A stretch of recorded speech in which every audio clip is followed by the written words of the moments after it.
66వ శ్లోకము.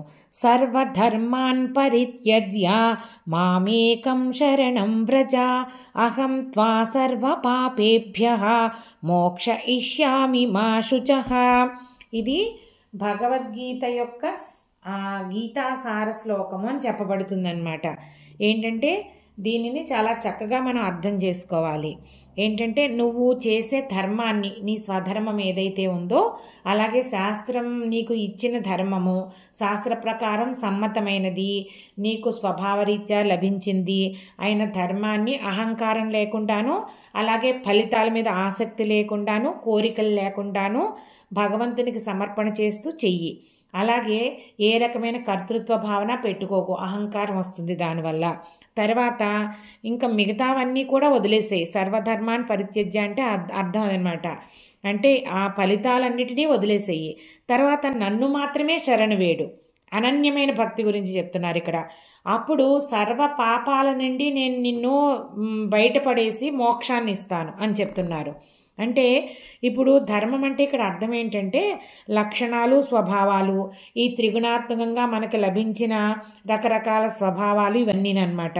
ఇప్పుడు ఈ శరీరము ఉపాధి చింతనతో ఉండడము ఆత్మలక్షణం కాదు, అనాత్మలక్షణం, అది జీవలక్షణం. అది అందుకని వాటిని ఆత్మతో నువ్వు కలిపి చూసుకోకు. అసలు ఆ శుద్ధ చైతన్యం ఏదైతే ఉందో ఆ ప్రకాశాన్ని నువ్వు గుర్తించు, శరీరాన్ని కాకుండాను. అలాగే మనసు, బుద్ధి, ఇంద్రియము, అహంకారం వీటన్నిటిని నిగ్రహించు. అప్పుడు శరీరంతో ఉండే అన్నీ కూడా పోతాయి. అప్పుడు వాటిని నువ్వు ఎప్పుడైతే అనన్య భక్తితో చేసావో నీ ప్రయత్నము, నేను నిన్ను రక్షిస్తాను, మోక్షాన్ని ఇస్తాను, దుఃఖపడకు నాయనా అని చెప్తున్నారనమాట. అంటే ఇక్కడ మనము సర్వధర్మాన్ని వదలాలి అని అంటే కర్మని కాదు, కర్మ నేను చేస్తున్నాను, నేనే చేశాను అన్న అహంకారాన్ని వదిలిపెట్టాలన్నమాట.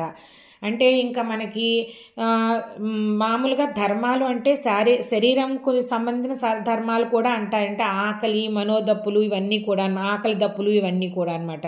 సుఖ దుఃఖాలు, ఈ ద్వంద్వాలకు అతీతంగా వెళ్ళాలి. ఇంకా ఆ పరమాత్మని తప్పించి ఇంకెవరినీ కూడా ఆశ్రయించకూడదు. అంటే ఈ భగవంతుణ్ణి కాకుండా ఆ భగవంతుణ్ణి ఆశ్రయించాలి ఇలా కాదు, రూపాలని కాదు, అన్నిటిల్లోనూ నిండి ఉన్న పరమాత్మ చైతన్యము తప్పించి ఇంకా ఏమీ కూడా వేరేది ఆశ్రయించకూడదు. సర్వజీవులలోనూ సర్వదేవాత్మలలోనూ ఉన్నది ఒక్కటే ఆ ఈశ్వర చైతన్యం అని చెప్పుకుంటున్నాం కదా. ఆ ఈశ్వర చైతన్యాన్ని, ఆ పరంధామాన్ని పొందడానికి ప్రయత్నించాలన్నమాట. అలాంటి వాళ్ళకి ఇది అంతా కూడా తెలుసుకోగలిగిన వాళ్ళు, సర్వజీవులను ఆ చైతన్యం చూడగలిగిన వాళ్ళకి జ్ఞానం యొక్క ఉత్కృష్టమైన స్థితిని వాళ్ళు పొందినట్టు అనమాట. ఆ పరమాత్మతో ఐక్యభావాన్ని పొందమని చెప్తున్నారనమాట. అప్పుడు నేను నీకు ఆ మోక్షమైనది నేను చూసుకుంటాను అని చెప్తున్నారు. 67వ శ్లోకము. ఇదం తే నా తపస్కాయ నా భక్తాయ కదాచన నచా శుశ్రూషవే వాచ్యం నచ మాం యోభ్యసూయతి.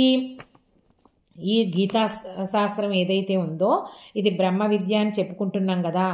ఇది అత్యుత్తమమైన విద్య. ఇది ఆ పరమాత్మని మనకి తెలియజేసే విద్య అన్నమాట.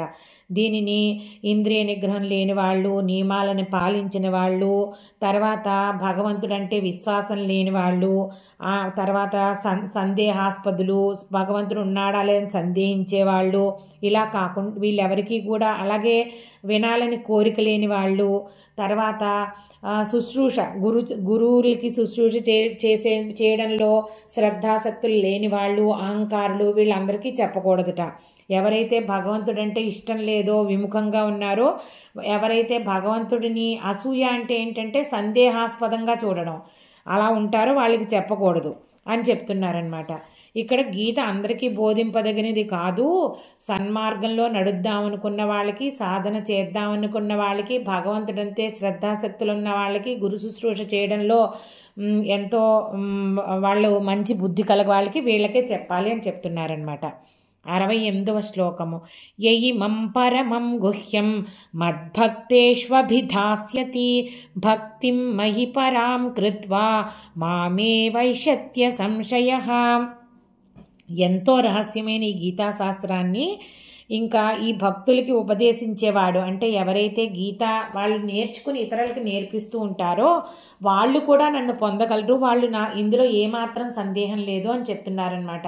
అంటే భగవద్గీతను అధ్యయనం చేసిన వాళ్ళు అందులో కొన్నైనా మంచి మంచి మంచి మార్గాల్ని విషయాన్ని అవగాహన చేసుకున్న వాళ్ళు, చక్కగా అవగాహన చేసుకున్న వాళ్ళు అంటే ఎవరో ఒకళ్ళు జ్ఞానులకి చెప్పి మేము చేస్తున్నది కరెక్టేనా అండి, మేము అర్థం చేసుకున్నది కరెక్టేనా అంటే అని చెప్పి తెలుసుకుని అప్పుడు మనం వేరే వాళ్ళకి నేర్పిస్తే మంచిది.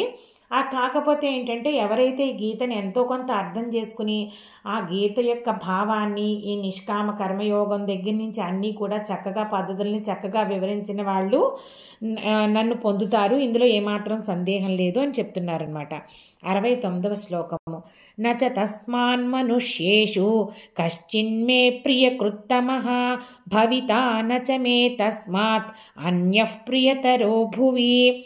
ఈ రకంగా గీతాబోధ ఎవరైతే చేస్తారో వాళ్ళని మించిన ఇష్టడు నాకు ఇంకెవరూ లేరయ్యా, ఇంతకంటే ప్రియతమమైన వాడు భవిష్యత్తులో కూడా ఇంకెవరు ఉండబోరు అని చెప్తున్నారు. అంటే ఈ గీతని చక్కగా చదువుకుని అర్థం చేసుకోవడమే కాకుండా దీనిని ఆ నాలెడ్జ్ని స్ప్రెడ్ చేయాలి అని చెప్తున్నారన్నమాట. వాళ్ళు మోక్షాన్ని పొందుతారు, వాళ్ళు నాకెంతో ఇష్టలవుతారు అని చెప్తున్నారు. 70వ శ్లోకము. అధ్యేష్యతే చయ ఇమం ధర్మ్యం సంవాదమావయోః జ్ఞానయజ్ఞేన తేనాహం ఇష్టస్యామితి మే మతిః.